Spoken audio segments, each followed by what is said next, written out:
নমস্কার, আপনারা দেখছেন আপডেট বাংলা ইউটিউব চ্যানেল। খবরের প্রথমেই দেখে নেব আজকের সংবাদ শিরোনাম। লিখে নিন, ভুল প্রমাণ হলে রাজনীতি ছেড়ে দেব। ভোটের আগেই ফের বড় ভবিষ্যৎবাণী পিকের। নজরে মমতার ভবানীপুর, এবার বিজেপি নেতাদের সঙ্গে বৈঠকে শুভেন্দু, দিয়ে দিলেন বিরাট নির্দেশ। কেন্দ্র সরকারের লক্ষ্মী ভাণ্ডার চালু, মাসে ২৫০০ টাকা। শুধু মমতার জন্য সংযত, নইলে ৩০ সেকেন্ডে। যাদবপুর কাণ্ডে হুঁশিয়ারি মদনের। ২৯৪ আসনের সমীক্ষায় রাজ্যে বিজেপির কেন্দ্রীয় টিম। হাতে বুট দিয়ে লাথি মেরেছে, এবার পুলিশের বিরুদ্ধে সরব এসএফআই নেত্রী। মালদহে জোড়া দুর্ঘটনা, নিহত একাধিক। এবার আসছি বিস্তারিত খবরে। রাজনীতিবিদ থেকে ভোট কুশলী, সেখান থেকে আবার রাজনীতিবিদ, এত অভিজ্ঞতা রাজনীতি নিয়ে, তাই তার ভবিষ্যৎবাণী নাকি অক্ষরে অক্ষরে ফলে। কথা হচ্ছে প্রশান্ত কিশোরের। বিভিন্ন সময়ে নির্বাচন নিয়ে তিনি যা ভবিষ্যৎবাণী করেছেন তা সত্যি প্রমাণিত হয়েছে। তবে লোকসভা নির্বাচনের ভবিষ্যৎবাণী সম্পূর্ণ ভুল প্রমাণিত হওয়ার পর তিনি শপথ নিয়েছিলেন যে আর কখনো ভবিষ্যৎবাণী করবেন না। পিকে দাবি করেন, নীতিশ কুমারের জনপ্রিয়তা কমে যাওয়াতেই বিজেপি তাকে মুখ্যমন্ত্রীর মুখ ঘোষণা করতে দ্বিধা করছে। তিনি বলেন, আমি প্রধানমন্ত্রী নরেন্দ্র মোদী এবং স্বরাষ্ট্রমন্ত্রী অমিত শাহকে চ্যালেঞ্জ করছি নীতিশ কুমারকে ঘোষণা করতে যে নীতিশ কুমারই 5 বছরের জন্য মুখ্যমন্ত্রী থাকবেন। যদি তা করেন তবে বিজেপি ভোটে জিততে সমস্যা হবে। বিহার নির্বাচনের ফলাফলের ভবিষ্যৎবাণী করে প্রশান্ত কিশোর বলেন, বিজেপি আর সমর্থন করবে না বুঝে নীতিশ কুমারের জোট বদল করতে পারেন, কিন্তু জেডিইউ এত খারাপ ফল করবে যে যেই জোটেই যান না কেন মুখ্যমন্ত্রীর পদ থাকবে না। নীতিশ কুমার শারীরিকভাবে ক্লান্ত এবং মানসিকভাবে অবসর নিয়েছেন বলেও কটাক্ষ করেন পিকে। বলেন, আমি নয়, প্রয়াত বিজেপি নেতা সুশীল কুমার মোদিই বলেছিলেন যে নীতিশ কুমারের গুরুতর মানসিক সমস্যা হয়েছে। আমি বহুবার তাকে চ্যালেঞ্জ করেছি কাগজ না দেখে তার ক্যাবিনেটের মন্ত্রীদের নাম বলতে। কোন জেলায় সফর করছেন তাও বলতে পারেন না, পাশ থেকে কোনো আধিকারিক বলে না দিলে। এটা অত্যন্ত দুঃখজনক যে এই অবস্থাতেও তিনি বিহার চালাচ্ছেন। 21 বিধানসভা ভোটে নন্দীগ্রামে মুখোমুখি হয়েছিলেন মমতা বন্দ্যোপাধ্যায় এবং শুভেন্দু অধিকারী। তৃণমূল নেত্রীকে হারিয়ে সেখানে পদ্ম ফুটিয়েছিলেন শুভেন্দু। পরবর্তীতে ভবানীপুর কেন্দ্র থেকে জয়ী হন মমতা। 26-এর ভোটে কি সেই আসনের দিকেই নজর রাজ্যের বিরোধী দলনেতার? জানা যাচ্ছে, দক্ষিণ কলকাতা বিজেপির সাধারণ সম্পাদক ইন্দ্রজিৎ ঘটিকের নেতৃত্বে ইতিমধ্যেই তৃণমূল কংগ্রেসের ভুয়ো ভোটার সংক্রান্ত কর্মসূচি নজরদারি শুরু হয়েছে। এদিকে 26-এর ভোটে মমতা শুভেন্দু ফের মুখোমুখি হবেন কিনা সেই বিষয়ে জানা না গেলেও ভবানীপুরের বিজেপির পায়ের তলার মাটি শক্ত করতে শুভেন্দু অধিকারী সক্রিয় থাকছেন বলে মনে করছেন সেখানকার দলীয় নেতাকর্মীরা। বিজেপি সূত্রে জানা যাচ্ছে, আগামী 1 বছরের মধ্যে প্রত্যেকটি বুথে যাতে বিজেপি লড়াই করার মতো শক্তি সঞ্চয় করতে পারে সেই নিয়ে এখান থেকেই পদক্ষেপ নেওয়ার কথা বলছেন রাজ্যের বিরোধী দলনেতা।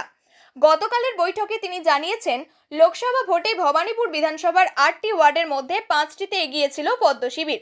গত কয়েক বছরের ভোটের ফলাফলে দেখা গিয়েছে সামগ্রিকভাবে এই আসনে ভালো ফল করায় জায়গা করেছে বিজেপি। শুভেন্দু মনে করছেন, বুথ স্তরে যদি শক্তি সঞ্চয় করা হয় তাহলে মুখ্যমন্ত্রীকে লড়াইয়ের সামনে ফেলা যাবে। এই বিষয়ে দক্ষিণ কলকাতা জেলার একজন বিজেপি নেতা বলেন, মুখ্যমন্ত্রীর সঙ্গে লড়াই হবে বলে আমরা অনেকেই মানসিকভাবে পিছিয়ে থাকি, তবে শুভেন্দু আমাদের শক্তি জুগিয়েছেন। উনি বলেছেন, বুথে শক্তি যোগাতে পারলেই মুখ্যমন্ত্রীকে আমরা লড়াইয়ের মুখে ফেলতে পারবো। ওই পদ্মনেতা আরও বলেন, প্রত্যেকটি বুথ আগলে রাখতে পারলেই জোরদার লড়াই সম্ভব। আমাদের মনোবল বাড়িয়ে বৈঠকে সে কথাই বলেছেন শুভেন্দু। নারীদের ক্ষমতায়ন বৃদ্ধির লক্ষ্যে রাজ্য সরকার থেকে কেন্দ্র সরকার প্রত্যেকেই বিভিন্ন রকমের প্রকল্প চালু করেন। সম্প্রতি আরও একটি নতুন প্রকল্প রাজ্য সরকার সূচনা করলেন। আন্তর্জাতিক নারী দিবসের আগে চালু করলেন মহিলা সমৃদ্ধি যোজনা প্রকল্পের বাস্তবায়নের কর্মসূচি। এই প্রকল্পের ফলে মহিলারা মাসে ২৫০০ টাকা করে পাবেন। যাদবপুর বিশ্ববিদ্যালয় আন্দোলনের নামে শিক্ষামন্ত্রীকে হেনস্থার ঘটনায় সরগরম রাজ্য রাজনীতি। বাম অতিমাম যোগসাযোগে ইচ্ছাকৃতভাবে ওয়েবকুপার বার্ষিক সাধারণ সভার দিন অশান্তি করা হয়েছে বলেই অভিযোগ। এই পরিস্থিতিতে যাদবপুর কাণ্ডে এবার মুখ খুললেন কামারহাটি তৃণমূল বিধায়ক মদন মিত্র। তিনি বললেন, আমি মনে করি একটা বড় জমায়েত ডাকা হোক যাদবপুর থেকে। সেই জমায়েত থেকে ঘোষণা করা হোক যে এটা আমাদের শেষ অনুরোধ, আমরা শান্তি চাইছি। কিন্তু এই জিনিস চলতে থাকলে বিশ্ববিদ্যালয় তো আর বন্ধ করতে পারি না। কিন্তু যে চ্যালেঞ্জ করেছে ওরা, এখনই সেটা নিতে পারি। গোটা বাংলায় নির্বাচন হোক না, দেখি কটা কলেজে ওরা মনোনয়ন দিতে পারে, দেখি। বুথেই তো আর মনোনয়ন দিতে পারে না। তবে এখন কেন চুপ করে আছেন সেই কারণ ব্যাখ্যা করেন। তার দাবি, মমতা বন্দ্যোপাধ্যায়ের দিকে তাকিয়ে গোটা দল চুপ করে আছে, সংযম দেখাচ্ছে। শুধু একটু নির্দেশ দিতে হবে না মমতা বন্দ্যোপাধ্যায়কে, শুধু বলতে হবে ছাত্র পরিষদের নেতৃত্বে আমরা যা পারেন বুঝে নিন। অরূপ 1 মিনিট বলেছেন, আমি 30 সেকেন্ড বলবো। একটা কানে কানে কথা বলার পর দুটো কান তো খুঁজেই পাওয়া যাবে না কথা বলার জন্য। যাদবপুর কাণ্ডের শুনানিতে এদিন বাংলাদেশের ছাত্র আন্দোলনের প্রসঙ্গ তুলে ধরেন কলকাতা হাইকোর্টের বিচারপতি তীর্থঙ্কর ঘোষ। মদন বলেন, কেন প্রতিবেশী রাষ্ট্রের মতো হবে? যারা প্রতিবেশী রাষ্ট্রের মতো করার চেষ্টা করছে আদালত তাদের বিচার করুক। কারা পশ্চিমবঙ্গকে বাংলাদেশ বানানোর চেষ্টা করছে? এত সহজ? ওরা বাংলাদেশ বানিয়ে দেবে আর আমরা বসে থাকবো? Enough is enough.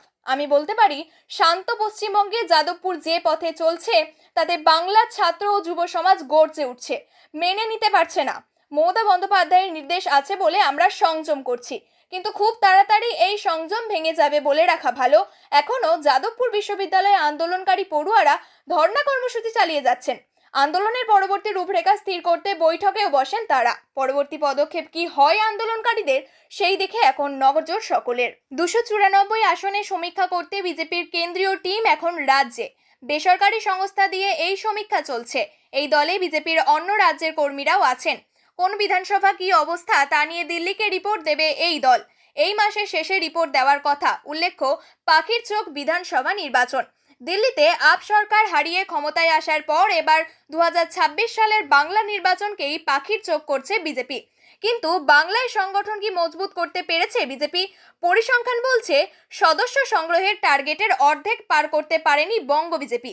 সদস্য সংগ্রহ অভিযানেও কেন্দ্রীয় নেতৃত্ব খুশি নয় বঙ্গ বিজেপির ওপরে।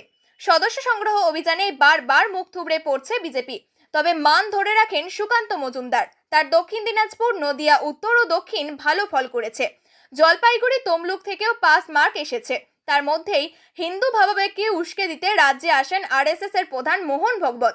আগামী বিধানসভা ভোটে জয়ী হতে আরএসএস এর সঙ্গ আরো নিবিড়ভাবে চাইছে বিজেপি। তবে আরএসএস মনে করছে ভোটে জেতার জন্য বিজেপির সর্বস্তরের নেতাকর্মীদের মধ্যে মতাদর্শগত ভিত মজবুত করা সবার আগে প্রয়োজন। মোহন ভগবত ফেব্রুয়ারিতে এসে বলেছিলেন, সংঘের কাজ একটাই, তা হলো সমাজকে সংগঠিত করা এবং সংগঠিত রাখা। সংঘের মূল উদ্দেশ্য হলো এমন মানুষ তৈরি করা যারা সমাজের জন্য কাজ করতে সক্ষম। প্রকান্তরে ভগবত বিজেপির সকল স্তরের নেতাদের একত্রবদ্ধ হয়ে সংঘবদ্ধ হয়ে কাজ করার বার্তা দেন। ধর্মঘটে অংশ নেওয়া ছাত্রীকে মেদিনীপুরের মহিলা থানায় নিয়ে গিয়ে অত্যাচারের অভিযোগ এসএফআই এর। মেদিনীপুরের মহিলা থানায় যে ওসির বিরুদ্ধে নির্মম অত্যাচারের অভিযোগ তুলছে ডিএসও, সেই অফিসারের বিরুদ্ধে অভিযোগে সরব হয়েছে এসএফআই। মেদিনীপুর কলেজের ছাত্রী সুচরিতা দাসের অভিযোগ, স্যালাইন কাণ্ডে পথে নেমে সরব হওয়ায় তার প্রতি আক্রোশ কাজ করেছে পুলিশের। আর অভিযোগ করেছেন এসএফআই নেত্রী। যেখানে উঠে এসেছে স্যালাইন কাণ্ডের প্রসঙ্গ। সুচরিতা দাস বলেন, স্যালাইন কাণ্ডে আমরা যখন আন্দোলনরত অবস্থায় ছিলাম তখন থেকেই তারা নাকি আমাদের টার্গেট করে রেখেছিল যে আমি তাদের ডিপার্টমেন্টে চিহ্নিত হয়ে আছি। সেই জন্য তাদের ইচ্ছা মতো তারা নিজেরাই বলছে, তোর ওপর আমরা নিজেদের সুখ মিটিয়ে নিতে চাই, তোকে প্রচুর মারবো, নিয়ে গিয়ে আরো মারবো। আমাকে থাপ্পড় মেরেছে, আমার গালে এখানে কেটে গিয়েছে, হাতে বুট দিয়ে লাথি মেরেছে, বিভিন্ন জায়গায় আমার কালসিটে পড়ে গিয়েছে। অত্যাচারের যাবতীয় অভিযোগ উড়িয়ে পুলিশের দাবি, ঘটনার পিছনে রাজনৈতিক ষড়যন্ত্র রয়েছে। পশ্চিম মেদিনীপুরের পুলিশ সুপার ধৃতিমান সরকার বলেছেন, বামপন্থী একটি দল সেটি এটাকে চেষ্টা করছে, তাদের জেলার নেতৃত্বে আছে, তারা এটাকে একটা ইস্যু করার চেষ্টা করছে। একটি ভাইরাল অডিও আমি পেয়েছি, সেখানে সেই নির্দিষ্ট রাজনৈতিক দলের জেলার যে জেনারেল সেক্রেটারি আছে তিনি বলছেন, এই একটা ভালো ইস্যু পেয়েছে, পুলিশকে চেপে ধর, আইসির নামে অভিযোগ কর, হাইকোর্টে নিয়ে যা, পুলিশকে হেনস্থা কর।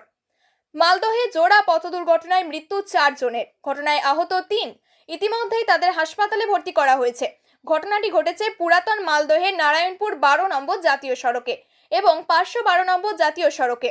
ঘটনাটি ঘটেছে আজ ভোরবেলা। জানা যাচ্ছে 512 নম্বর জাতীয় সড়ক দিয়ে টোটোয় চেপে মাছের বাজার যাচ্ছিলেন 4 জন। অন্যদিকে আজ পুরাতন মালদহের নারায়ণপুর 12 নম্বর জাতীয় সড়কে একটি মাটি কাটার গাড়িকে সজোরে ধাক্কা মারে পাথর বোঝাই লরি। তারপর লরিটি নিয়ন্ত্রণ হারিয়ে ঢুকে পড়ে রাস্তার বেশ কিছু দূরে অবস্থিত গাড়ির শোরুমে।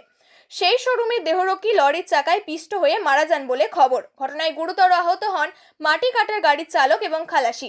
তাদের ঘটনাস্থল থেকে উদ্ধার করে আহত অবস্থায় ভর্তি করা হয় স্থানীয় হাসপাতালে। মালদহে দুই পথ দুর্ঘটনার খবরে আতঙ্কিত স্থানীয় বাসিন্দারা। তাদের দাবি, ভোরবেলায় প্রায় দিনই বেপরোয়াভাবে লরি যাতায়াত করে জাতীয় সড়ক দিয়ে, যার জেরে দুর্ঘটনার সম্মুখীন হতে হয় সকলকে। প্রিয় দর্শক, নিয়মিত সঠিক খবরগুলি সঠিক টাইমে পেতে সাবস্ক্রাইব করুন আপডেট বাংলা চ্যানেলটিকে। ধন্যবাদ।